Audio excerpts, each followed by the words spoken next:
Hello everyone, welcome to my video. तो आज हम बात करने वाले हैं आर्टिफिशियल न्यूरल नेटवर्क के बारे में।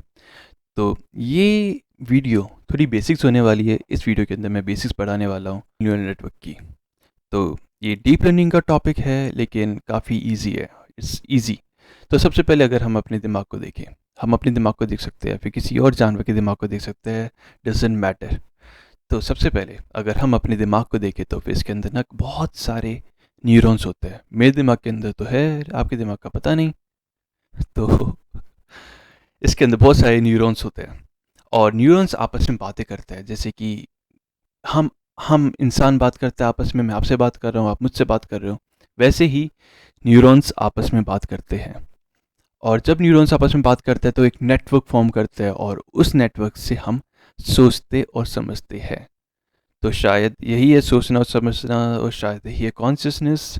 I am not sure about it, but हाँ, अगर हम पूरे के पूरे मॉडल को एक कंप्यूटर के अंदर रेप्लिकेट कर दे then it will be fun, right.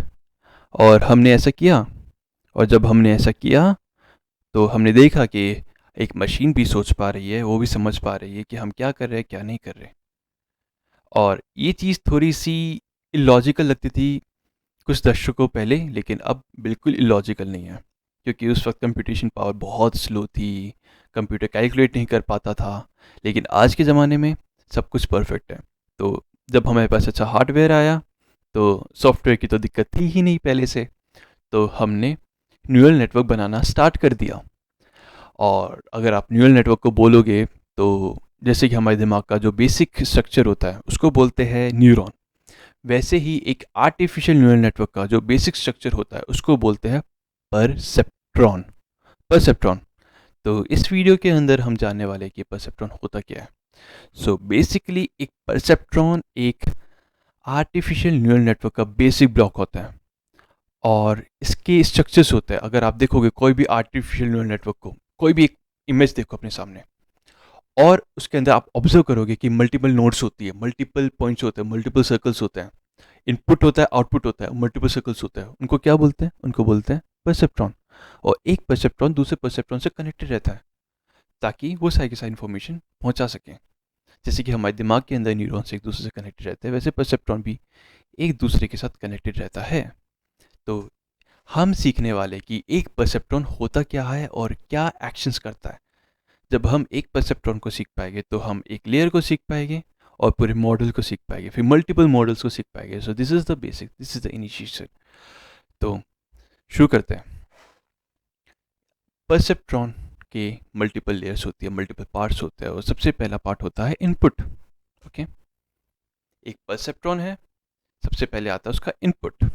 Okay, एक परसेप्ट्रॉन के अंदर मल्टीपल इनपुट्स हो सकते हैं, डजेंट मैटर, आप 10 डालो 20 डालो, वो मॉडल के ऊपर डिपेंड करता है कि आप कितने इनपुट्स डालने वाले हो इन फ्यूचर।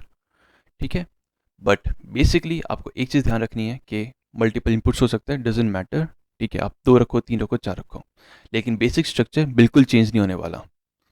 तो एक परसेप्ट्रॉन के अंदर मल्टीपल इनपुट्स होते हैं। उसके बाद आते हैं वेट्स। वेट्स को थोड़ा सा समझने में प्रॉब्लम आ सकती है, लेकिन मैं आपको समझा सकता हूँ। क्या होता है ना, मल्टीपल इनपुट्स होते हैं लेकिन ना उनकी ना वैल्यू ना हम ना अलग अलग करते हैं। फॉर एग्जाम्पल हमारे पास मल्टीपल कंडीशंस होती है, मल्टीपल लोग होते हैं, ठीक है, उनकी वैल्यू ना हमारी ज़िंदगी में अलग अलग होती है। जैसे कि मैं हूँ, मैंने मुझे डिसाइड करना है कि यार ज़िंदगी में मुझे करना क्या है। ठीक है, क्या मुझे पीसीएमबी लेनी चाहिए, पीसीएम लेनी चाहिए। तो मैं 10 लोगों के पास गया, 10 लोगों से इनपुट लिया, अपने पेरेंट्स से इनपुट लिया, अपनी मॉम से, अपने डैड से, अपने दोस्तों से, या फिर अपने रिश्तेदारों से, या अपने टीचर्स से, मैंने सबसे इनपुट लिया। लेकिन मैं किसकी ज़्यादा सुनूंगा, किसकी कम सुनूंगा, ये मेरे ऊपर डिपेंड करता है। तो क्या पता मैं उस इंसान की ज़्यादा सुनूं या कम सुनूं।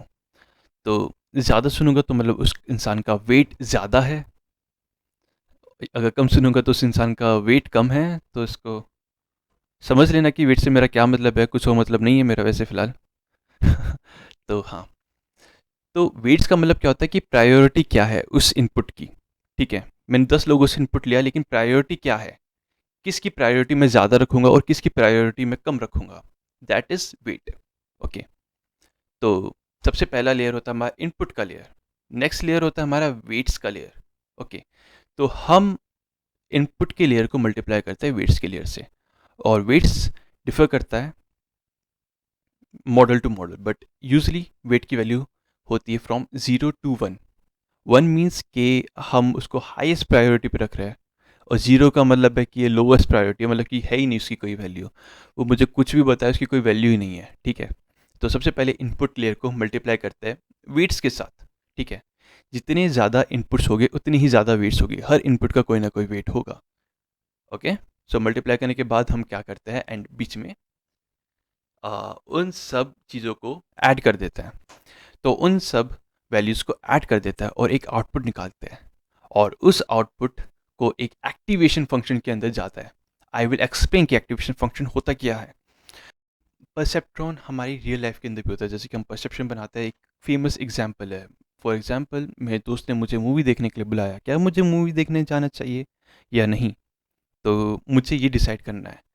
तो सबसे पहले मैं कंडीशन रखूँगा, सबसे पहला इनपुट रखूँगा, मौसम कैसा है, मौसम अच्छा है बुरा है, ठीक है, और ये मेरे लिए कितना मैटर करता है, तो मतलब उसका वेट क्या है, ठीक है, और मेरा वो कितना पक्का दोस्त है, मैं पक्का दोस्त है या फिर एवी कोई है जो मुझे बुला रहा है, ठीक है, या फिर कोई अनजान इंसान आके मुझे बुला रहा है, वो चीज़ मेरे लिए कितनी मैटर करती है, ठीक है। That is the second thing. Third thing, मेरी वाइफ या मेरे फादर मदर ये लोग मुझे अलाउ कर रहे हैं या जाने के लिए या नहीं कर रहे, या मेरे इनके साथ कोई पुराना प्लान या पुराना प्रॉमिस बना हुआ है या नहीं बना हुआ। ये थर्ड इनपुट हो गया, और ये मेरे कितना मैटर करता है ये उसका वेट हो गया, ठीक है। और ऐसे करते करते मल्टीपल इनपुट्स हो जाते हैं, उसके वेट्स डिफरेंट डिफरेंट हो जाते हैं कि उस इनपुट का प्रायोरिटी क्या है। और जब मुझे ऐसा लगता है कि यार इनको ऐड करने के बाद मैं जा सकता हूँ, मतलब कि एक थ्रेशोल्ड पार हो रहा है मेरा, ठीक है, मतलब मुझे कोई प्रॉब्लम नहीं आने वाली, ठीक है, तो मैं जा सकता हूँ। अगर मुझे लगता है नहीं यार सारी की सारी चीज़ें अगेंस्ट में जा रही है, तो उस वक्त मैं डिसाइड करूँगा नहीं यार नहीं जाना चाहिए। तो एक सिंगल परसेप्ट्रॉन से भी हम काफ़ी कुछ कर सकते हैं, काफ़ी चीज़ें डिसाइड कर सकते हैं। एक मॉडल को, एक मशीन लर्निंग मॉडल बना सकते हैं, बेसिक मॉडल जो डिसाइड करे हमको क्या करना चाहिए क्या नहीं करना चाहिए, तो वो हम एक परसेप्ट्रॉन से बना सकते हैं। लेकिन एक एडवांस मॉडल बनाने के लिए हमको पूरे के पूरे न्यूरल नेटवर्क पढ़ने की ज़रूरत है। So now we know about the perceptron. Perceptron basically एक यूनिट होती है, और ऐसी मल्टीपल यूनिट्स मिलके एक न्यूरल नेटवर्क बनाती है। तो हमारे पास एक न्यूरल नेटवर्क तैयार हो गया, ठीक है। लेकिन अभी बहुत सारी चीज़ें जो अभी डाउट में थे कि क्या एक बेसिक लॉजिक्स, क्या हम परसेप्ट्रॉन को मिला के, रिसर्चर्स सारे के सारे परेशान थे, क्या हम मल्टीपल या फिर सिंगल परसेप्ट्रॉन को यूज़ करके मल्टीपल लॉजिक्स बना सकते हैं, बेसिक लॉजिक्स बना सकते हैं।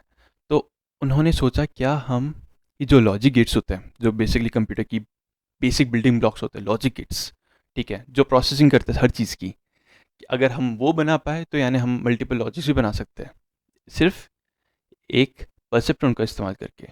तो उन्होंने सोचा कि क्या ये लॉजिक गेट्स एंड और ज़ोर नॉट, ये सारे लॉजिक गेट्स फीजिबल है एक परसेप्ट्रॉन से बनाना।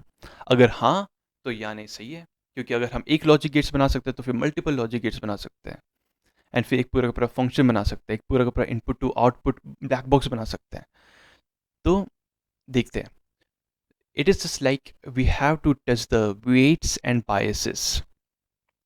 अगर इन दोनों वैल्यूज़ को हमने टच करी, weights and you can say threshold, अगर इन दोनों वैल्यूज़ को हमने टच किया तो हम ईजिली इस तरीके से AND गेट बना सकते हैं, इस तरीके से OR गेट बना सकते हैं, और इस तरीके से NOT गेट बना सकते हैं।